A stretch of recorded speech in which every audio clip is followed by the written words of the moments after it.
Saudara semuanya, hari ini untuk materi di KMP1 adalah askop leukemia, ya, sesuai dengan jadwal yang sudah diberikan kepada saya harus memberikan tentang asuhan keperawatan pada pasien leukemia, ya. Mungkin saudara semuanya sudah memahami atau sudah dengar kata-kata leukemia, ya. Banyak pasien-pasien yang menderita leukemia. Bahkan beberapa artis, anaknya seorang artis juga sakit seperti ini. Nah, sebenarnya leukemia sendiri itu apa? Ya, bahwa kita pahami bahwa sumsum tulang atau bone marrow ini dalam tubuh manusia memproduksi 3 tipe sel darah. Di antaranya adalah sel darah putih yang berfungsi sebagai daya tahan tubuh untuk melawan infeksi. Kemudian yang kedua adalah sel darah merah yang berfungsi membawa oksigen ke dalam tubuh. Dan ketiga adalah platelet, bagian terkecil sel darah yang membantu proses pembekuan darah. Jadi sel tulang belakang bone marrow itu memproduksi 3 ini, sel darah putih, sel darah merah, dan platelet. Nah, leukemia sendiri umumnya muncul pada diri seseorang sejak di masa kecilnya. Sumsum tulang dapat diketahui dengan jelas penyebabnya telah memproduksi sel darah putih yang berkembang tidak normal atau abnormal. Normalnya, sel darah putih memproduksi ulang bila tubuh memerlukannya atau ada tempat bagi sel darah itu sendiri. Tubuh manusia akan memberikan tanda atau sinyal secara teratur kapankah sel darah diharapkan berproduksi kembali. Leukemia sendiri ada yang mengatakan bahwa kanker pada anak yang paling sering terjadi. Kalau di beberapa literatur itu menyatakan sekitar 33% dari keganasan yang terjadi pada kasus pediatrik atau anak. Leukemia limfoblastik akut, istilahnya LLA, kurang lebih berjumlah 75% dari semua kasus dengan insidensi tertinggi pada usia umur 4 tahun. Sedangkan LMA, leukemia myeloid akut, berjumlah kira-kira 20% dari leukemia. Leukemia sisanya adalah bentuk kronis, yaitu leukemia limfositik kronis LLK. Memang jarang ditemukan pada anak, ya. Dan insidensi keseluruhan pada leukemia adalah 42,1 tiap juta anak kulit putih dan 24,3 tiap juta anak kulit hitam, ya. Kalau melihat komposisi ini, leukemia lebih banyak diterima pada ras kulit putih. Perbedaannya itu terutama disebabkan oleh rendahnya kejadian LL pada kulit hitam. Nah, gambarannya seperti apa? Gambaran klinis umum dari leukemia adalah semua adalah serupa karena semuanya melibatkan kerusakan sumsum tulang belakang. Ya. Sel darah putih yang tadi berfungsi untuk daya tahan tubuh itu berasal dari sel stem di sumsum tulang belakang. Leukemia terjadi apabila adanya gangguan pematangan pada sel darah putih yang berubah menjadi pertumbuhan yang ganas. Kemudian pertumbuhan itu berkaitan dengan unsur materi genetik, yaitu kromosom, translokasi kromosom membantu pembelahan sel sehingga tidak terkontrol dan menjadi ganas. Akhirnya sel-sel ini menggerogoti tulang belakang dan mengganti tempat sel normal menjadi tempat pertumbuhan sel abnormal. Kanker ini juga bisa merusak organ dalam yang vital seperti liver atau hati, jantung, paru-paru, dan lain-lain.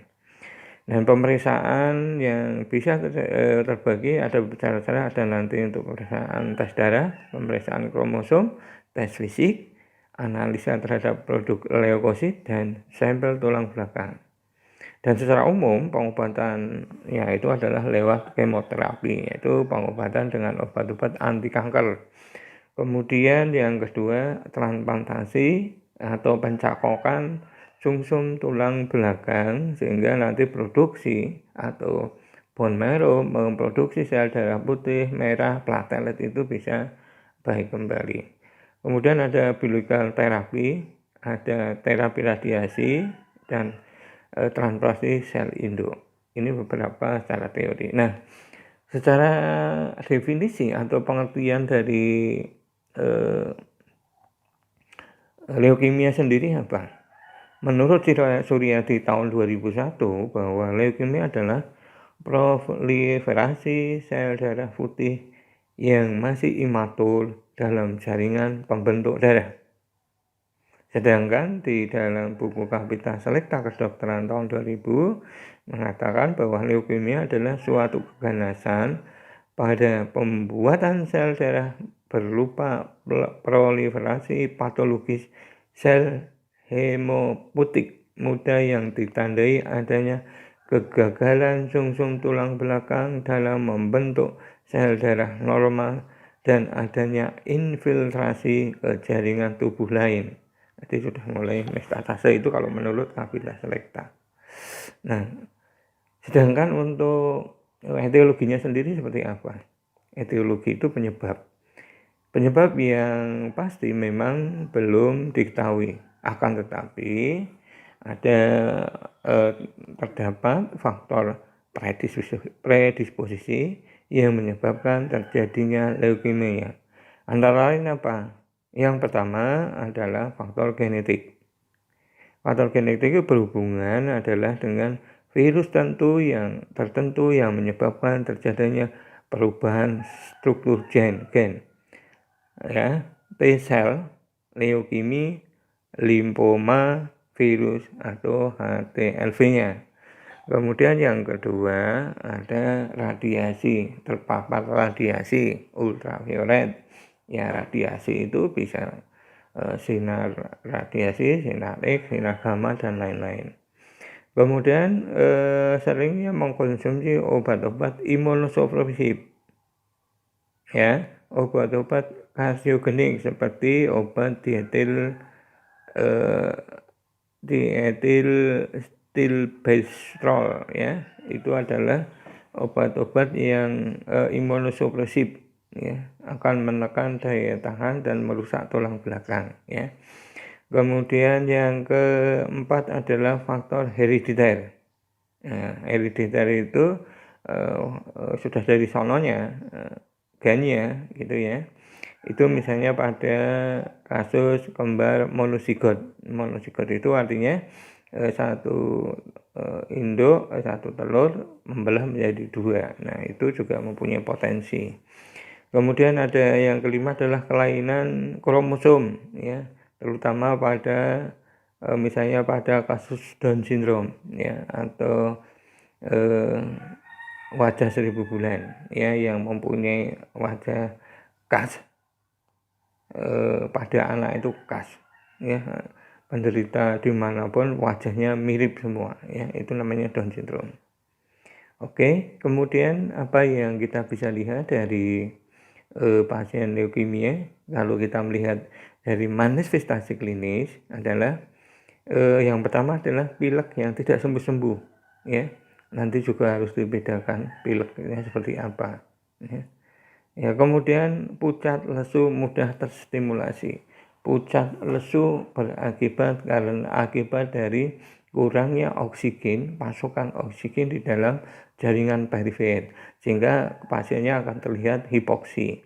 Nah, hipoksi ini manifestasinya apa? Manifestasinya adalah pucat, ya.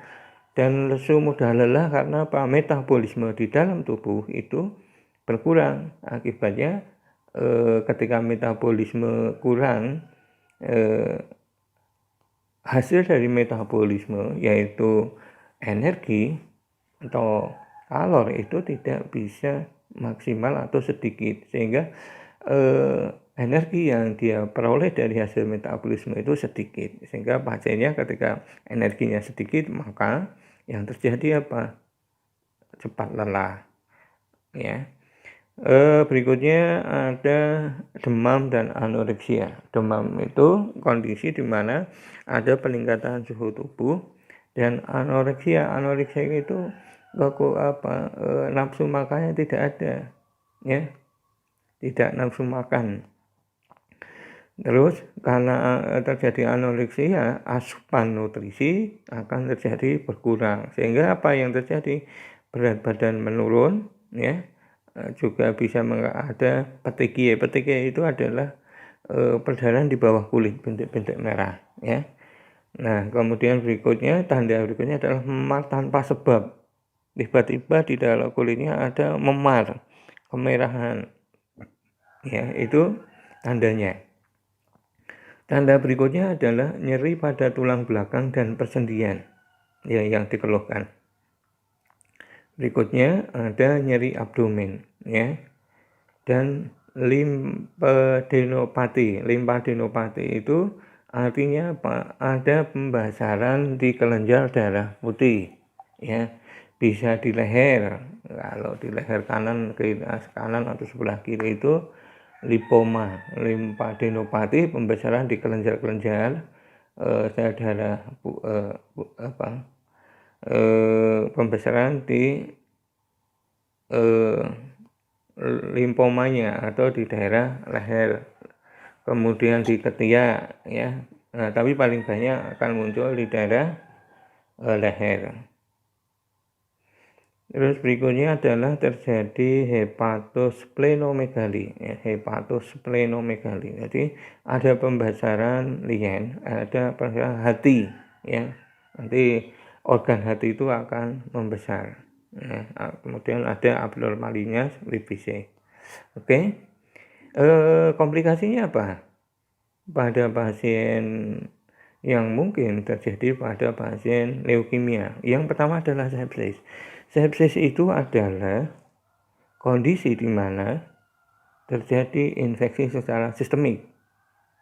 Sebagai akibat apa? Sebagai akibat dari turunnya daya tahan tubuh, sehingga rentan sekali ada invasi bakteri dan virus yang masuk ke dalam tubuh.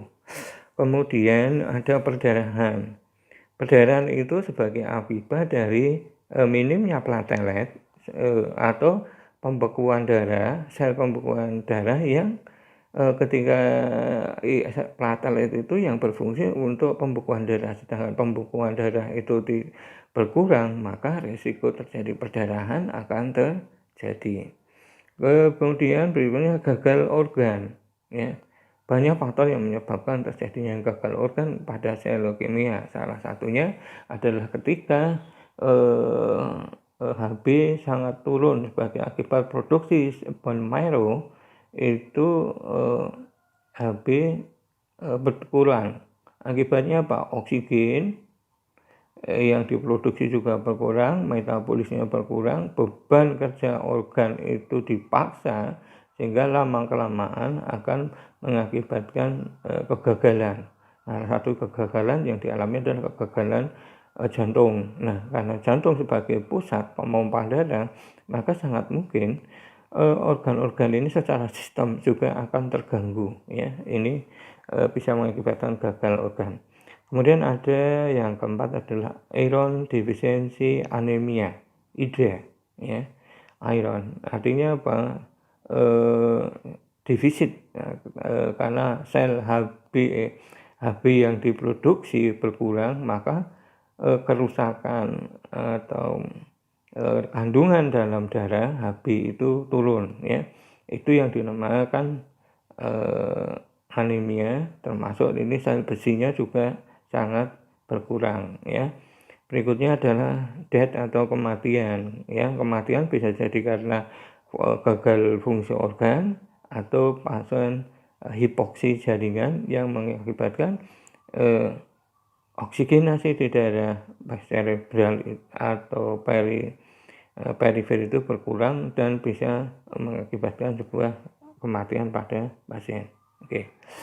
Sekarang untuk pasien-pasien ini apa yang perlu dilihat adalah di pemeriksaan diagnostik.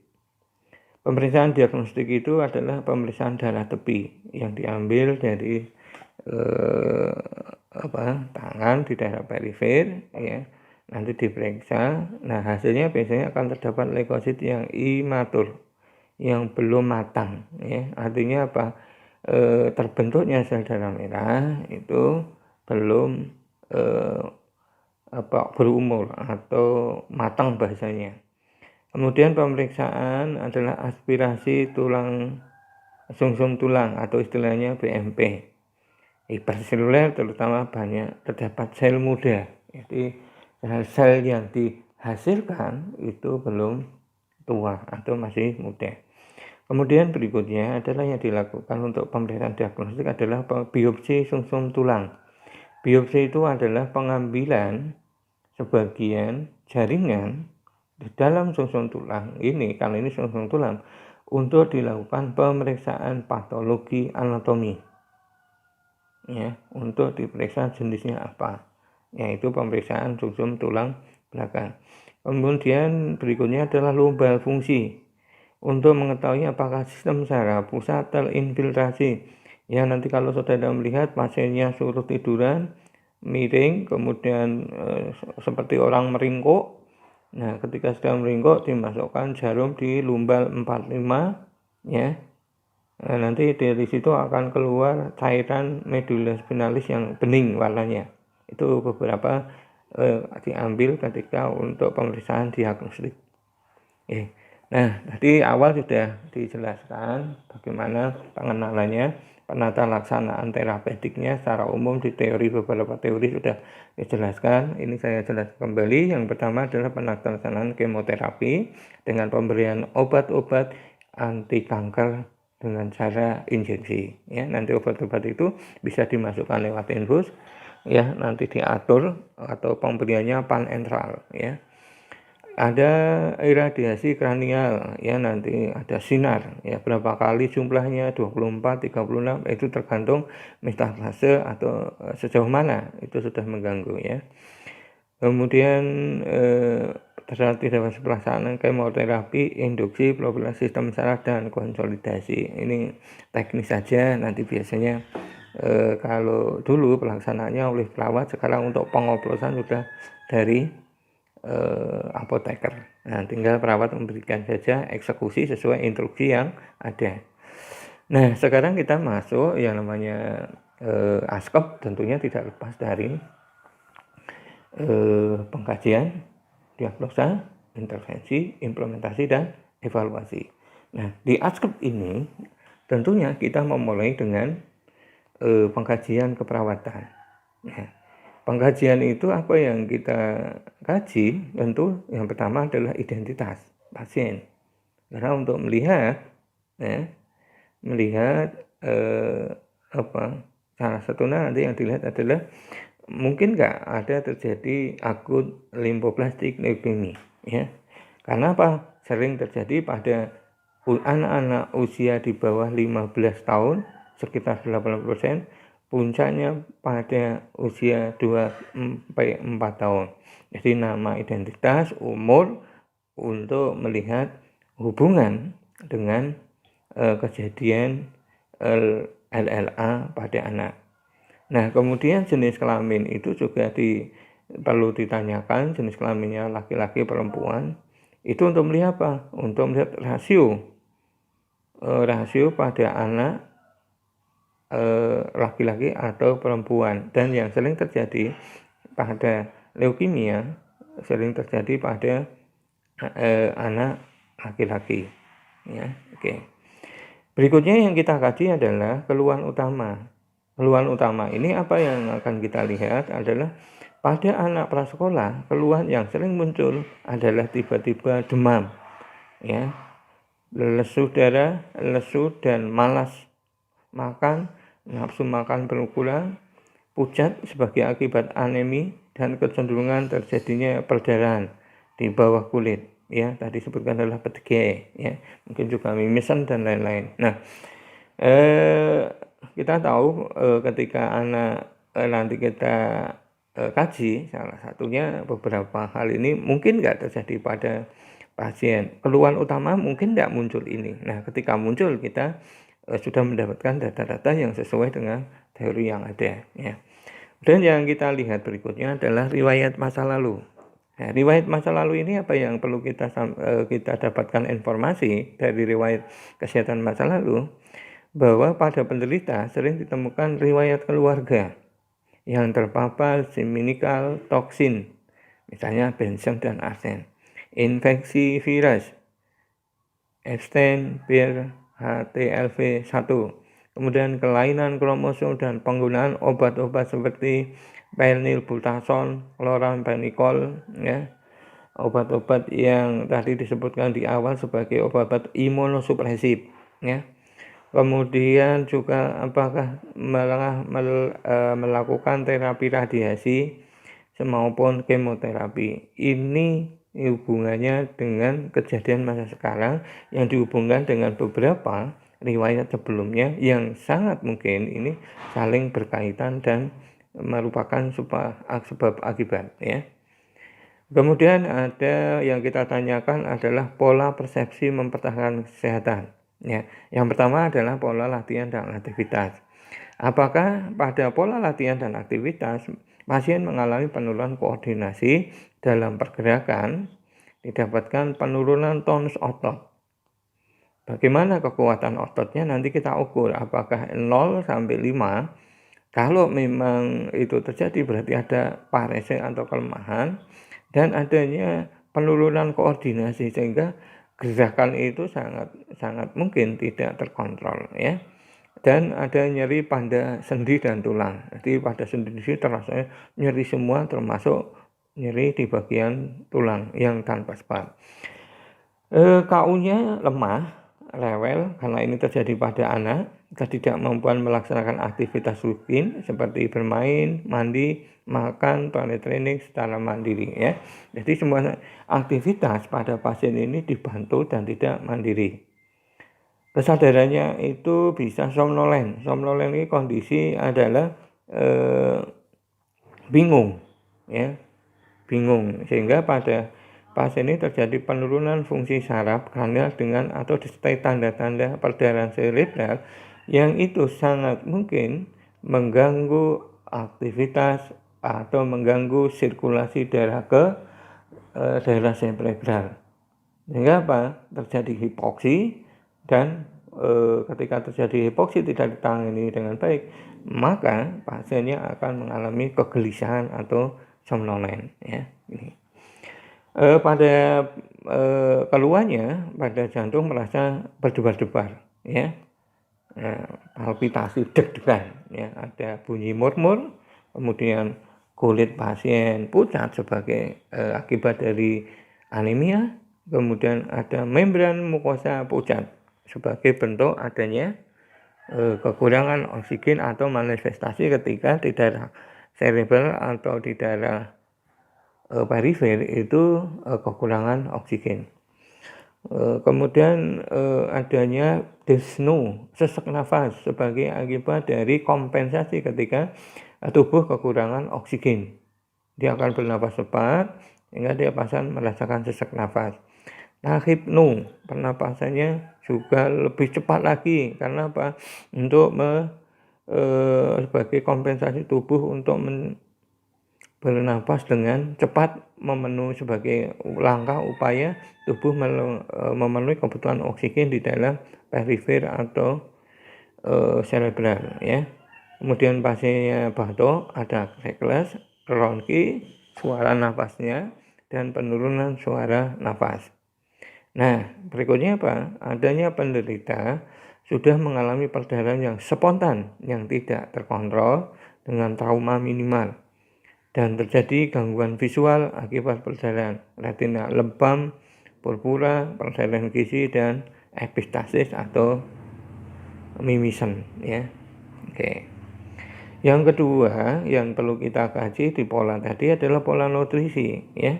Karena kita tahu manifestasi dari pasien ini adalah anoreksia, berarti kita akan mengkaji tentang bagaimana Apakah ada penurunan nafsu makan, anoreksia, muntah, sensasi rasa, perubahan, penurunan berat badan, dan gangguan penelan serta faringitis. Faringitis itu artinya nyeri telan karena ada infeksi di paring. Ya, sehingga untuk pada pemeriksaan fisik ditemukan adanya distensi abdomen. Ya, perut itu terasa keras. Penurunan bolson, penurunan bunyi peristaltik, ya, peristaltiknya menurun. Kemudian ada pembesaran limpa itu sebelah kiri, ya, splenomegali, dan pembesaran hati akibat invasi sel-sel darah putih yang berproliferasi secara abnormal. Jadi berkembang justru akan mengganggu dan merusak. Icterus stomatitis, ulcerasi oral, dan pembesaran gusi bisa terjadi indikasi akut monolitik leukemia, ya. Berikutnya yang kita tanyakan di pola adalah pola eliminasi.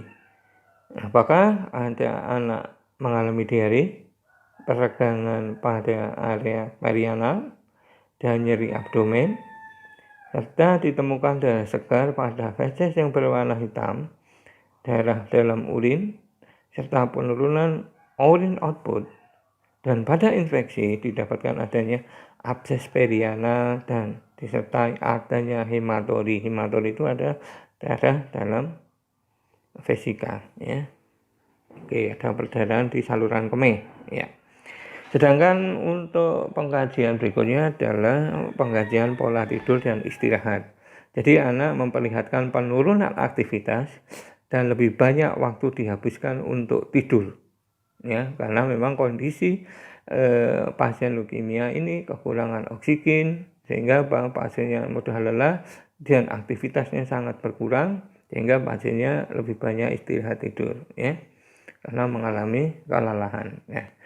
Di pola kognitif dan persepsi, apa yang kita kaji, apa yang kita dapatkan data adalah anak penderita sering ditemukan mengalami penurunan kesadaran, ya, sebagai akibat dari oksigenasi dalam tubuh yang sangat kurang. Kemudian terjadi iritabilitas otot atau seizure activity, adanya keluhan sakit kepala, disorientasi karena sel darah putih yang abnormal berinfiltrasi ke susunan saraf pusat, ya. Ketika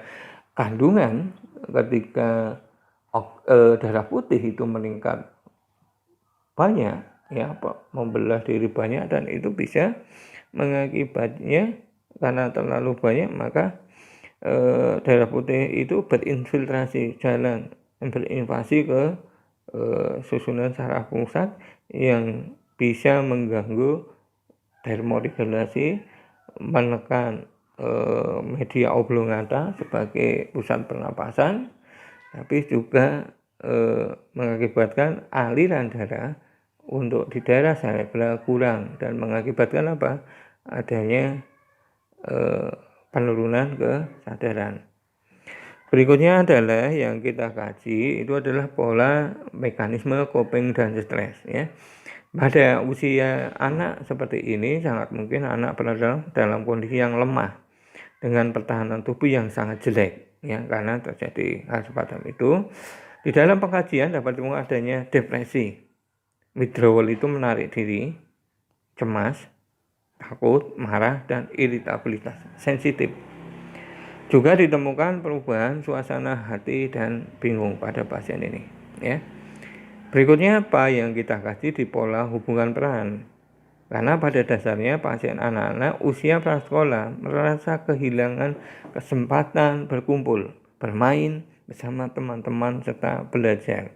Jika nanti kita perlukan ketika dia dalam usia 4 tahun yang seharusnya dia banyak bermain, harus bersosialisasi teman-teman, karena kondisinya tidak memungkinkan, maka ini akan menjadi perubahan pola, ya, perubahan hubungan pola peran. Berikutnya adalah pola keyakinan dan nilai. Anak prasekolah mengalami kelemahan umum ketidakberdayaan tentunya ketika dia hubungannya dengan spiritual, ya. Ibadah itu tidak mesti harus sholat, tapi dalam berdoa pun dia juga dianggap sebagai sebuah ritual ibadah, ya. Jadi nanti akan terjadi perubahan, penurunan ketika hubungannya dengan nilai keyakinan atau nilai, ya. Saudara-saudara semuanya, di leukemia, dari data-data yang mungkin kita dapatkan data tadi, baik dari hasil anamnesa, hasil pemeriksaan fisik, termasuk hasil anamnesa tadi keluhan utama, pemeriksaan penunjang, ya, dan anamnesa pengkajian yang berhubungan pola-pola tadi, maka setelah itu didapatkan, apa yang kita lakukan adalah menganalisa data untuk melihat gap atau perbedaan antara nilai normal dengan data sesungguhnya yang didapat. Sehingga ketika sudah dianalisa, maka yang perlu kita lakukan adalah menentukan diagnosa keperawatan. Ya, nanti kalau diagnosa keperawatan, kalau ini beberapa perlu kita lihat disinkronkan dengan SDKI, SLKI maupun SIKI, standar diagnosa keperawatan Indonesia, sesuai dengan batasan mayor dan minor yang muncul pada pasien ini, ya. Mungkin ini ada diagnosa yang sering muncul, jadi tidak menutup kemungkinan diagnosa ini akan lebih banyak atau tidak muncul pada pasien, tapi ini yang saya sampaikan adalah yang sering terjadi. Yang pertama adalah resiko infeksi. Sangat mungkin pada pasien ini terjadi resiko infeksi sebagai apa? Sebagai akibat menurunnya sistem perjalanan tubuh. Ya, kalau di dalam buku itu disebutkan berhubungan dengan penurunan sistem pertahanan, maka yang terjadi apa? Sistem resiko infeksi yang sangat rentan virus bakteri masuk atau menginvasi tubuh penderita, ya. Kemudian resiko injuri, adanya perdarahan sebagai akibat dari penurunan produksi platelet, ya. Platelet itu berhubungan dengan adanya perubahan faktor pembekuan terutama di plateletnya. Berikutnya adalah resiko kurangnya volume cairan, mual dan muntah, ya, secara masif, sehingga asupan itu pada pasien sangat berkurang, ya. Jadi bisa mengakibatkan sebuah resiko kurangnya volume cairan. Berikutnya adalah terjadi perubahan nutrisi, kebutuhan tubuh, ya, karena ada anoreksia, asupan diet tidak terpenuhi, ya, tidak tercukupi, akibatnya apa? Ya, kebutuhan akan kebutuhan nutrisinya tidak tercukupi dan tidak terpenuhi, ya. Dan akibatnya kalau kita lihat di beberapa literatur bahwa adanya perubahan nutrisi ini dilihat salah satunya dari enggak penurunan berat badan yang signifikan dalam waktu kurang dari 3 bulan, ya. Berikutnya adalah nyeri, bisa nyeri atau nanti kita bisa nyeri akut, bisa nyeri kronis yang kita bisa terlombarkan, termasuk nanti hasil sebagai efek fisiologis neoplasma. Dia neoplasmanya, kankernya akan bermetastase ke organ yang lain. Ya, ini yang jadi diagnosa perawatannya. Kemudian berikutnya adalah diagnosa yang mungkin muncul pada kasus ini adalah perubahan proses keluarga, ya, di mana memiliki anak dengan kondisi yang mengancam kehidupan, sangat mungkin itu menjadi sebuah krisis di dalam keluarga terhadap situasi yang terjadi pada anggota keluarganya. Berikutnya adalah berduka berhubungan dengan kehilangan aktual atau potensial. Ending dari penyakit ini salah satunya yang paling sering di angka kematian, ya. Sehingga ketika ada kematian, tentunya keluarga yang merawat, keluarga yang bertanggung jawab akan diberikan informasi agar pasiennya sudah memahami, mengerti tentang dan mempersiapkan ketika nanti si anak atau pasien ini meninggal dunia, ya. Oke. Nah, sekarang apa dari diagnosa itu? Maka kita akan pada kasus leukemia itu akan memprioritaskan tindakan keperawatannya. Nah, nanti tindakannya disesuaikan dengan tujuan dan kriteria hasil yang sudah disusun ya. Setelah diagnosa maka akan menyusun tujuan dan kriteria hasil sesuai dengan kondisi pasiennya. Nah, kemudian untuk prioritas intervensi keperawatan, yang pertama adalah mencegah infeksi selama fase akut dan pengobatan.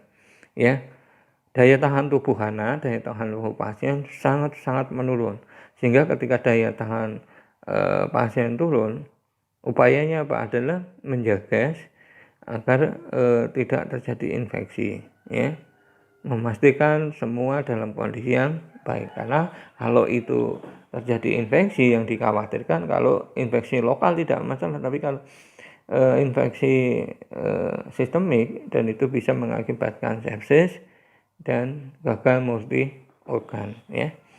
Kemudian mempertahankan volume darah dalam sirkulasi, ya, karena produksinya Hb itu lebih sedikit daripada biasanya dan ada peningkatan leukosit, sangat mungkin nanti keseimbangannya akan berubah, ya. Jadi nanti ketika ada perdarahan di petiki atau di bawah kulit, kita pertahankan dalam volume yang toleran, ya. Toleran itu ya kondisi tubuh tidak terjadi hipoksis sebagai akibat dari kekurangan oksigen. Kemudian berikutnya menghilangkan nyeri. Menghilangkan nyeri tentunya ketika terjadi fase-fase seperti itu, terjadi splenomegali, hepatomegali, dan itu bisa mengakibatkan nyeri. Ya, hampir badan terasa nyeri, sehingga untuk ini kita fokuskan untuk bagaimana manajemen nyeri pada pasien leukemia, ya. Kemudian yang berikutnya adalah memberikan dukungan fisiologis. Kita tahu pada pasien ini sangat membutuhkan support baik dari keluarga, petugas maupun teman sebaya. Sehingga ketika ada peningkatan support, itu tentunya akan memberi dampak yang bagus pada pasien. Tidak merasa ditinggalkan, tetapi dia merasa diperhatikan. Itu akan memberikan semangat kembali, motivasi dalam diri untuk melakukan pengobatan sesuai yang dianjurkan, ya. Kemudian yang berikutnya, berikutnya adalah memberi informasi mengenai proses penyakit, prognosis, dan pengobatan. Walaupun ini sebagai tugas seorang dokter, tapi tidak ada salahnya kita juga menjelaskan dari sisi keperawatannya. Kenapa? Ketika dokter menjelaskan boleh jadi itu sepintas lalu, ya. Ada tetapi yang akan mendampingi pasien yang seperti ini adalah 24 jam selain keluarga adalah